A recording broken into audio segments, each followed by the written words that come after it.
Have you seen the new drama taking shape? Elon Musk dropped a bombshell of a tweet last week when he gave a pretty blunt response to Taylor Swift's endorsement of Kamala Harris. And honestly, the massive media frenzy that's building up around him this past week is truly a sight to see. Musk wrote on X soon after Taylor Swift came out with her official endorsement, writing, and I quote, "Fine, Taylor, you win. I will give you a child and guard your cats with my life." If you're wondering what prompted Elon to say something like this, well, here's the rather lengthy post by Taylor Swift on Instagram the day after the debate that started it all. Part of it read, and I quote, "I'll be casting my vote for Kamala Harris and Tim Walz in the 2024 presidential election. I'm voting for Kamala Harris because she fights for the rights and causes I believe need a warrior to champion them. I think she's a steady-handed, gifted leader, and I believe we can accomplish so much more in this country if we're led by calm and not chaos." And at the end, she signed off with a snarky reference saying, "With love and hope, Taylor Swift, childless cat lady." This was obviously a direct response to J.D. Vance's now infamous remark that has become an attack line of sorts for the Democratic Party.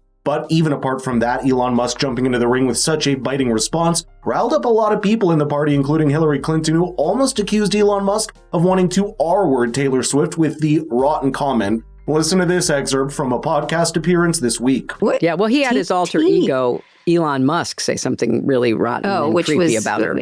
Please comment on that. It was what Elon said. It was he essentially would have a baby with her or forcibly have a baby with her. And then impregnate her. Which, is kind of another way of saying rape, I think. Right. I agree with you. I can't understand, why he says what he says. You and I have talked about this before. It just is beyond my imagination. Well, Hillary is a horrible person. That's why. But go ahead. Well, but when I see Trump or I see him, but, really the whole cast of these MAGA characters, and especially the so-called masters of the universe in the technology world, misogyny is such a part of their worldview. And they gravitate toward, toughness and brutality and machoism. And, here's Taylor Swift, a self-made billionaire who brings joy to people, who imparts life lessons, particularly to girls and women. They can't stand it. And I think it was really going to trigger Trump. I mean, if it had happened before the debate, it would have overpowered the debate. The fact that it happened right after the debate and just added to Kamala's momentum must have just set them all off. But it was always expected that Elon Musk's penchant for firing off on people on his platform was going to strike a nerve with people eventually, especially with a remark so on the edge. Taylor Swift herself has been in the spotlight for a few months now, with some people overblowing the kind of political dent it could create if she called on her army of fans to vote a certain way with an endorsement. Now, Patrick Bet-David did a really interesting breakdown of the math of just how much political impact that she really had. Among all of Taylor Swift's 284 million Instagram followers, she barely drove an extra 300,000 to register, which is a conversion rate of 0.001%. And even among those, a large number were likely not swing voters or from swing states anyway, diminishing her impact even further. But that didn't stop Donald Trump himself from responding to her. He wrote on Truth Social simply saying, quote, "I hate Taylor Swift." That remark had a touch of sarcastic humor because he likely just doesn't even care. He previously responded to Taylor's criticism of him simply by saying, "I like her music about 25% less now." I'll see you at 7 o'clock. What do you have to say to Taylor Swift now that she's in politics? Taylor Swift jumping into politics. What do you have to say to her? And what did she say? She said she wants people to vote for Democrats. And not Marsha Blackburn, especially. Well, Marsha Blackburn is doing a very good job in Tennessee. She's leading now substantially, which she should. She's a tremendous woman. I'm sure Taylor Swift has nothing or doesn't know anything about her.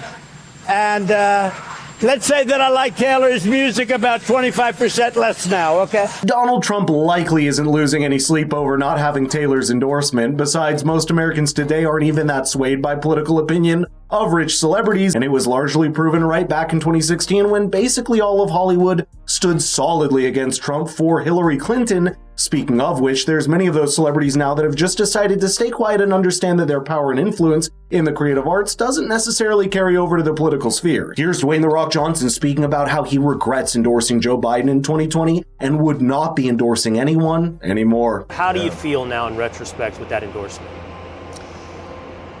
In what way? Are you happy that you made that endorsement in 2020? Are you happy with the state of America?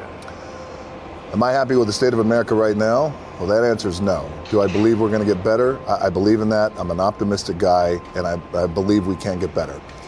The endorsement that I made years ago with Biden was one I thought was the best decision for me at that time. And I thought back then, when we talk about, hey, I'm in this position where I have some influence, and it's my job then. I felt like that then. It's my job now to exercise my influence and share with this is who I'm going to endorse.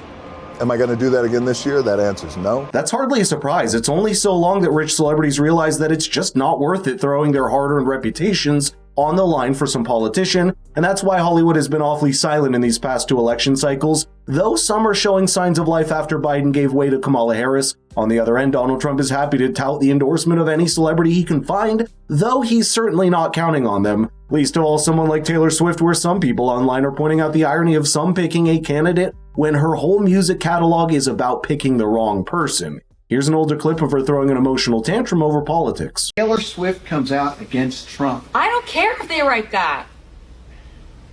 I'm sad that I didn't 2 years ago, but I can't change that. I'm saying right now that this is something that I know is right, and you guys, I need to be on the right side of history. And if he doesn't win, then at least I tried. Taylor, here's the problem. I just want to read you what I wrote, and I'm going to try to start. I just really want you to know that this is important to me. I totally agree with the issue, but let me explain to you. Yes, I've read the entire thing, and the bottom line right now, I'm terrified. I'm the guy that went out and bought armored cars. I worry for her safety as much as anybody does, maybe more. It really is a big deal. She votes against fair pay for women. She votes against the reauthorization of the Violence Against Women Act, which is just basically protecting us from domestic abuse and stalking.